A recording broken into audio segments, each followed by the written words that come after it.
Hi there, Janet Fritz here for Galaxy Girl Creations, and welcome to my channel. Today I'm doing a Stretch the Sketch video with the other ladies in the YouTube hop.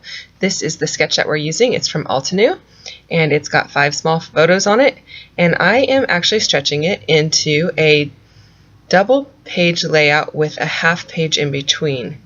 So I often do this when I have a lot of photos that I want to get on a layout and I don't have enough space on my double page layout, so I throw a 6x12 in between and do it back to back. So basically it's like 3 pages, but then I don't have the oddball page facing the back, facing another double page layout if I happen to do have double page layouts back to back in my album. It works out better for me.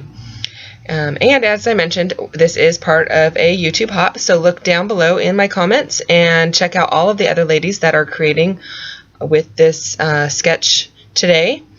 The idea behind this is that we are all taking this 12x12 sketch and either stretching it to be larger or shrinking it to be smaller and using it in some way other than a 12x12. So here I decided I am going to use some Dylusions paint on my layout, and I don't often do a lot of mixed media on camera, but I thought I'd go ahead and put that in there.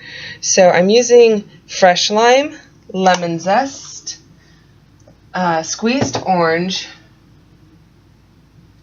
what is this color? Vibrant turquoise, and bubblegum pink as my colors.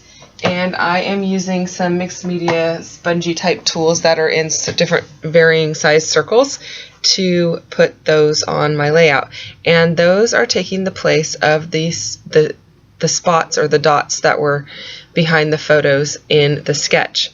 I'm also going to be adding some paper that I have punched out, and you can see those across the top of my desk there.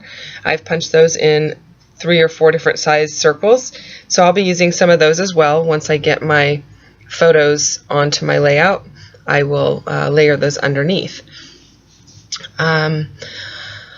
What else did I do here? Okay, so I started by taking a pencil and just lightly marking where my photos would go so that I would know where to put the big dots and the little dots.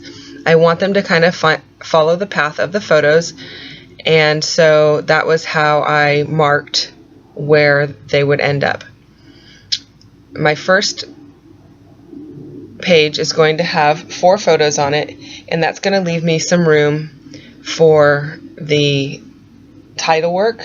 And then my second 12x12 page is going to have 5 photos on it. The 2 in between, one's going to have 3 photos and the other's going to have 2 photos.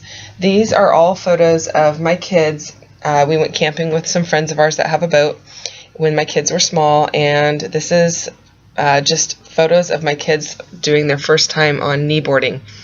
This might actually be their first and their last time on kneeboarding. I'm not really sure. They've been boating several times since, but they're not really big into kneeboarding. So they'd rather be swung around on an inner tube behind a boat than sit on their knees. So anyway, this is their first time, and my kids are pretty cautious. I guess that's a good word for it. And so this is a pretty big step for both of them. I think my son was probably maybe 8 or 9 years old, which my daughter is only 2.5 years older than him. So they're pretty young to be doing this. And as their first time, the father of the other family, he was out there on another kneeboard next to them helping them. So they weren't out there all on their own, and heavens knows I wouldn't be able to help them because I don't kneeboard either. Okay, so you see me here putting all of these big polka dots behind, kind of following the flow of the photos, and I am going to put black outlines around all of the circles, including the paper pieced ones. I found that the layout was fairly bright to begin with, but I wanted the dots to be grounded to the layout. They didn't really have a good grounding onto the page. I find that a lot of times when I use a lot of very bright papers or bright colors, bright paints or mixed media, I end up using a lot of black embellishments or black outlining or black matting of photos. And you can see here I did mat my photos with a very thin black border. And pretty much all of my embellishments on these pages are going to be black, with the exception of some orange and yellow and creamy white, kind of with a little bit of a peachy tint to it. Those are sequins that I'll be adding at the very end. So I find that the black really kind of ties everything together, it grounds everything, and gives everything kind of some boundaries. It doesn't look like it's just floating all over the page. So you might notice there is a polka dot there that has some words on it, and it says live the life you love all over it. And these are all papers from Amy Tangerine, and I don't remember which stack they're from, but they are all out of the same stack of paper. So they may be like Yes Please or something. It's a pretty old one.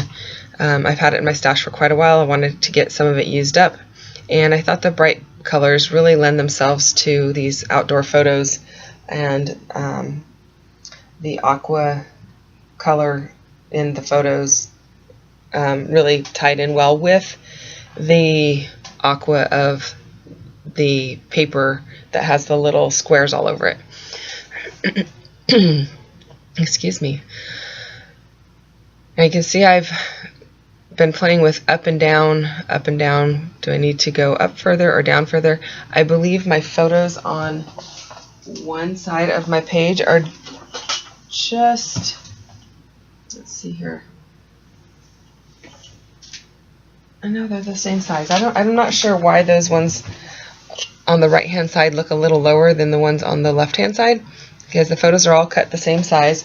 They are all 3 1/4 by 3 1/4, and I chose that size because that was as small as I could cut the photo that had the largest subject matter in it without making it look like I really butchered the photo.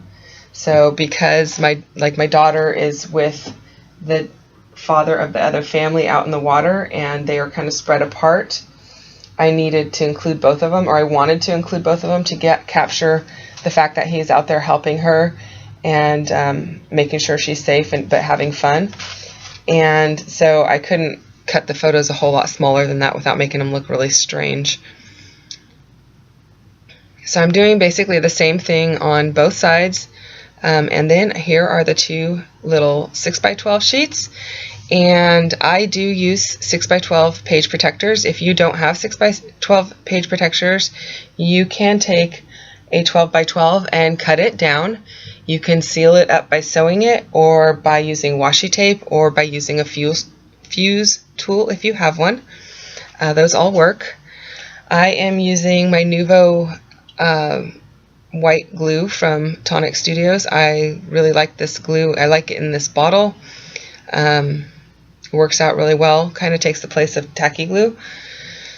So that worked out really well for me. You're going to see I'm going to have a ton of these polka dots left over. I don't know what I was thinking when I cut so many of them, but I will just save them in my colored boxes for some other layout maybe. Or actually, I do have additional photos from this camping trip when we are not actually out on the water. We are in our campsite, and I've got a great story about meeting a bear at our campsite. So I might use those polka dots on that layout to tie everything together. So that'll probably be another double page layout. Now I'm going to go ahead and start doing the embellishing. Oh, here I'm just erasing some of the pencil marks of where the photos were going to lay. There were a couple that were still just showing a little bit. My title work, I am using these stickers that are called Charming, and I really like the black and the white. They kind of pull everything together. They've got kind of a fun vibe to them with all the little hash marks. They kind of look a little three-dimensional. So the title is Camping at Bullard's Bar, and that is the name of the place. It's somewhere in Northern California. I didn't drive, so I don't know. When I'm not driving, I don't pay attention to where we're at exactly. It was a really fun camping trip. It is a bit of an unimproved camping or campground. They do have toilets, but like their trash cans, even their big dumpsters don't have like barrel locks or anything like that on them. They don't have, there's a launch ramp, but I don't think there's any like porta potties on the water or anything like that. And I don't even remember actually if there were showers. So a lot of fun. Is a place that this other family camps at often, so we went with them and we had a great time. I've pulled out some black embellishments, or I am pulling out black embellishments and putting those on. That bottom one in the right hand corner says "Life Takes Bravery," and it was really important that I put some kind of a nod to bravery on these layouts, because my daughter really does have a cautious streak in her. She overthinks things, especially when she was little. She overthought things a lot, and is definitely not a risk taker. So I know this was a big step for her. And then the one in the green circle on the right hand side says "I think I can." And then I've got a couple of photos on the back of the 6x12 that have my daughter and the boy from the other family, and then my son and the boy from the other family in a big inner tube being pulled. So those ones just, I just put a little chipboard piece that says friendship and one that says here and now. I kept excuse me, I'm losing my voice. I kept the embellishments really light on these because there's already quite a bit going on with all the polka dots. So I just used a lot of clear stickers that say different things about the trip, and most of the writings in black, actually all of the writings in black. And typically I have a really hard time using clear stickers, but in this case it was not a problem because there's so much going on, and I just put them in the polka dots, so it kind of just popped everything up and gave it some visual interest. We are getting to the end of my video, and again, like I said, this is a YouTube hop, so look down below in my comments and you'll see the list of other ladies participating. Some have traveler's notebooks, some will have maybe 8.5 by 11, maybe 9 by 12, you never know. So take a look, check it out, it's a lot of fun. And we do this monthly, so usually the third Sunday of the month, we release a new video. So check it out and then come back next month and check that out too.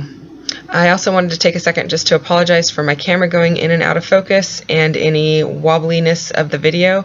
I am really struggling with my cell phone, which is what I shoot my video with. I believe the camera is going out on it, and there might be a new cell phone in my future because it's becoming a huge problem. So anyway, if you have any questions or comments, go ahead and leave those down below, and I'll get back to you as quickly as possible. If you've liked the video, go ahead and hit that like little thumbs up, and if you'd like to subscribe, go ahead and subscribe as well if you're not already subscribed. If you are subscribed, thanks so much for subscribing, and thanks for watching the videos. I really appreciate the time you take to spend some time with me.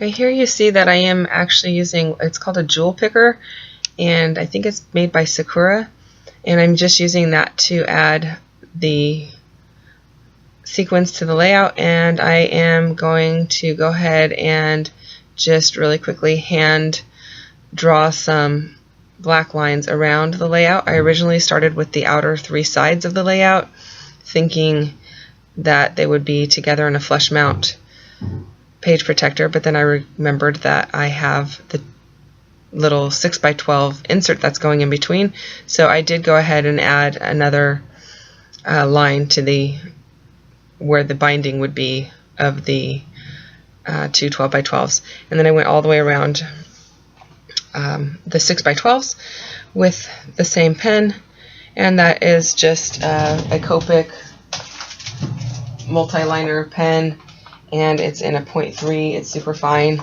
works really well. Anyway, that's going to draw everything together, and here come the close-ups. I will see you next time.